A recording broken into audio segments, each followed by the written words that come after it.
tahun 1986 ada seorang anak yang kita beri nama aja Teddy. Teddy mengalami kecelakaan dan kehilangan kedua orang tuanya di kecelakaan tersebut. Teddy dijemput oleh neneknya dan dengan terpaksa Teddy harus tinggal bersama sang nenek dan pindah ke rumah neneknya. Teddy menempati kamar lama ibunya di rumah si nenek. Nenek adalah seorang wanita yang baik, tegas, dan juga penyayang. Nenek berusaha menghibur Teddy yang masih bersedih karena kehilangan ayah dan ibunya. Namun Teddy masih belum bisa melupakan kesedihannya. Perlahan namun pasti, nenek menemukan jalannya untuk menghibur Teddy. Suatu hari nenek membawa hadiah untuk Teddy, seekor tikus putih kecil sebagai temannya Teddy. Dan Teddy memberi nama tikus itu Daisy. Dan berangsur-angsur nenek berhasil membuat Teddy kembali menjadi ceria. Namun ketika Teddy pikir hidupnya kembali, tanpa diduga, Teddy dihampiri oleh penyihir yang tiba-tiba saja datang dalam hidupnya. Si penyihir dengan tanpa alasan memantrai nenek, dan dengan seketika, nenek mulai batuk-batuk. Keesokan harinya, nenek dan Teddy belanja di sebuah toko. Pas Teddy lagi mencari paku untuk membuat rumah Daisy tikus peliharaannya, tiba-tiba penyihir itu datang menghampiri Teddy. Dan penyihir itu menawarkan sebuah permen, dan dari tangannya keluar seekor ular berwarna hijau yang menyeramkan. Sang nenek menghampiri Teddy dan dengan seketika penyihir itu menghilang. Teddy kemudian mengajak neneknya segera pulang dan merasa ketakutan. Setibanya di rumah, nenek bertanya ke Teddy tentang perilaku Teddy yang ketakutan pas lagi belanja di toko. Dan Teddy menjelaskan kalau dia dihampiri seorang wanita yang menawarkannya permen dan wanita itu terlihat menyeramkan. Kemudian nenek bertanya ke Teddy apakah wanita itu menggunakan sarung tangan dan memakai penutup kepala serta ketika berbicara suaranya seperti pintu yang rusak. Lalu Teddy mengiyakan semua pertanyaan nenek. Dan nenek bilang ke Teddy kalau yang dilihatnya bukanlah seorang wanita tapi seorang penyihir jahat yang licik dan terkutuk.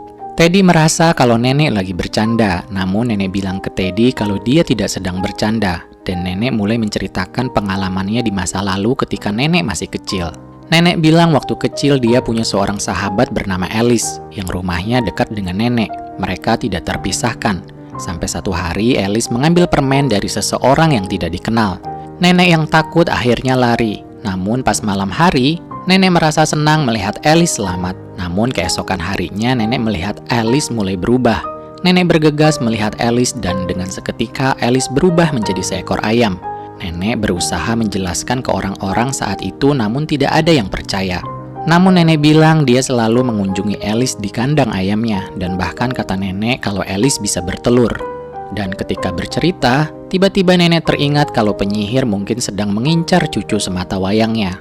Lalu nenek masuk ke ruangannya yang dipenuhi oleh benda-benda magis dan juga obat-obatan herbal. Setelah melempar batu-batu magisnya, nenek akhirnya memutuskan untuk pergi dari rumahnya untuk sementara dan membawa cucunya. Dan Teddy pun langsung berkemas-kemas.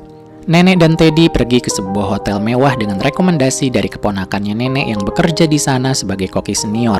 Di jalan, nenek juga bilang kalau para penyihir ini punya perkumpulan rahasia. Dan mereka mendapat perintah dari pemimpin mereka yang dikenal Grand High Witch atau penyihir agung.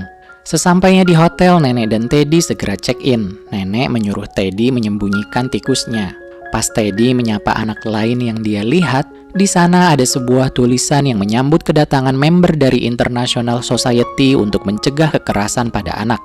Teddy dan nenek disapa oleh petugas hotel di sana yang bernama Mr. Stringer.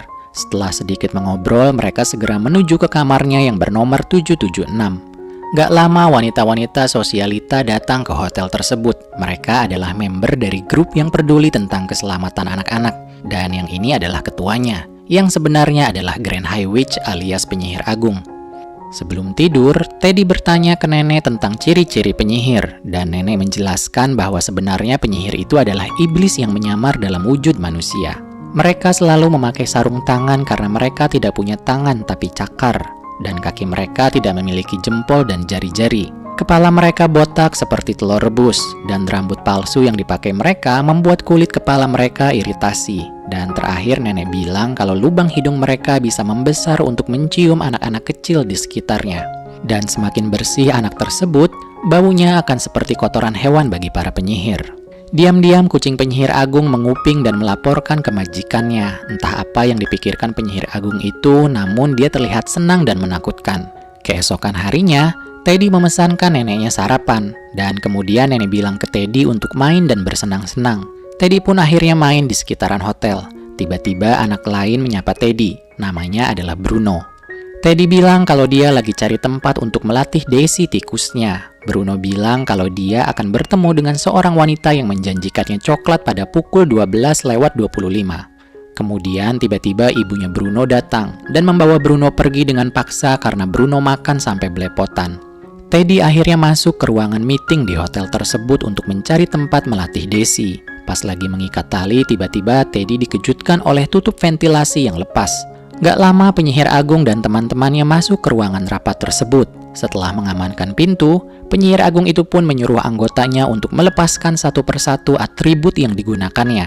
Dan sedikit-sedikit dia mencium bau Teddy yang ada di sana. Lalu penyihir agung itu menyuruh yang lain untuk melepaskan sarung tangannya, kemudian sepatunya. Terakhir dia menyuruh melepaskan rambut palsunya. Dan Teddy sadar kalau wanita-wanita yang ada di sana adalah penyihir. Penyihir agung itu kemudian mulai berbicara dan marah karena dia masih melihat banyak anak kecil berkeliaran di mana-mana. Dan ketika ada yang protes, dengan instan penyihir agung itu melenyapkannya. Penyihir agung berencana melenyapkan semua anak di dunia dengan menyuruh penyihir yang lain untuk membuat toko permen di setiap kota tempat mereka tinggal dan memasukkan ramuan sihir yang sudah disiapkan untuk merubah semua anak menjadi tikus. Dan uang untuk membuka semua toko permen itu sudah dia siapkan di kamarnya yang bernomor 666. Untuk demonstrasi, penyihir agung sudah mempersiapkan seorang anak yang akan datang pada jam 12.25. Dan tiba-tiba dia mencium kembali bau Teddy di sana. Namun Teddy tidak berhasil ditemukan. Gak lama Bruno datang ke ruangan tersebut untuk mendapatkan coklatnya. Si penyihir agung memberikan coklat mahal yang dia janjikan. Pas jam tepat menunjukkan 12.25, Bruno pun akhirnya berubah menjadi seekor tikus kecil. Ketika Bruno berbicara, mereka kemudian berusaha menginjak Bruno. Teddy yang melihat di persembunyiannya merasa bingung akan apa yang harus dia lakukan. Namun tiba-tiba Daisy, tikus peliharaannya, berbicara dan bilang akan menyelamatkan Bruno. Daisy berhasil menyelamatkan Bruno dan menariknya ke tempat persembunyiannya Teddy. Namun tiba-tiba penyihir agung berhasil menemukan Teddy dan menariknya keluar. Penyihir agung kemudian memberikan ramuannya ke Teddy dan akhirnya Teddy pun berubah menjadi seekor tikus kecil berwarna coklat. Penyihir agung berusaha membunuh Teddy, namun Daisy menggigit jari penyihir agung dan mereka bertiga melarikan diri. Penyihir agung itu memanjangkan tangannya namun gagal menangkap mereka. Teddy, Bruno, dan Daisy akhirnya berusaha menyelinap untuk mencari nenek dan mencari jalan agar mereka selamat sampai ke kamar nenek. Setelah memencet bel dan hampir dipukul oleh pembersih kamar, mereka pun berhasil masuk ke kamar nenek. Setelah di dalam, akhirnya Teddy bicara ke nenek. Sang nenek sempat kaget, namun Teddy menjelaskan dan bilang kalau dia adalah cucunya yang telah disihir oleh penyihir. Kemudian Bruno juga bilang kalau dia bernasib sama dengan Teddy. Dan terakhir Daisy, yang juga bilang kalau dia adalah korban dari seorang penyihir juga. Dan mereka menceritakan semua yang terjadi ke nenek termasuk rencana penyihir agung dan teman-temannya. Kemudian nenek bilang kalau seandainya dia punya ramuan yang dipakai penyihir untuk merubah anak-anak menjadi tikus, mungkin nenek bisa membalikan ramuan itu menjadi penawar dan merubah Teddy, Bruno, dan Daisy menjadi anak-anak kembali. Teddy bilang kalau kamar penyihir itu bernomor 666, tepat di bawah kamar nenek, dan mereka pun berencana mencuri ramuan dari kamar penyihir agung. Teddy akhirnya turun ke kamar penyihir itu dengan rajutan yang nenek buat, dan segera berusaha mengambil ramuan tersebut. Gak lama penyihir agung masuk. Teddy juga melihat banyak uang di sana. Teddy kemudian berusaha pergi. Namun tiba-tiba penyihir agung memegang rajutan nenek. Nenek pura-pura bilang kalau rajutannya gak sengaja jatuh ke sana. Lalu penyihir agung bilang kalau dia ingat pernah melihat nenek.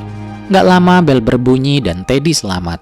Mr. Stringer datang membawa kandang kucing untuk kucingnya penyihir agar tidak berkeliaran. Kemudian penyihir agung berpesan ke Mr. Stringer untuk menyediakan sup tanpa bawang putih untuk makan malam bersama teman-temannya. Nenek dan yang lain mendengarkan dari atas. Singkat cerita, nenek berusaha membuat penawar dari ramuan penyihir yang Teddy ambil dengan mencampurkan ramuan-ramuan yang nenek miliki. Setelah tercampur dan berharap ramuan yang nenek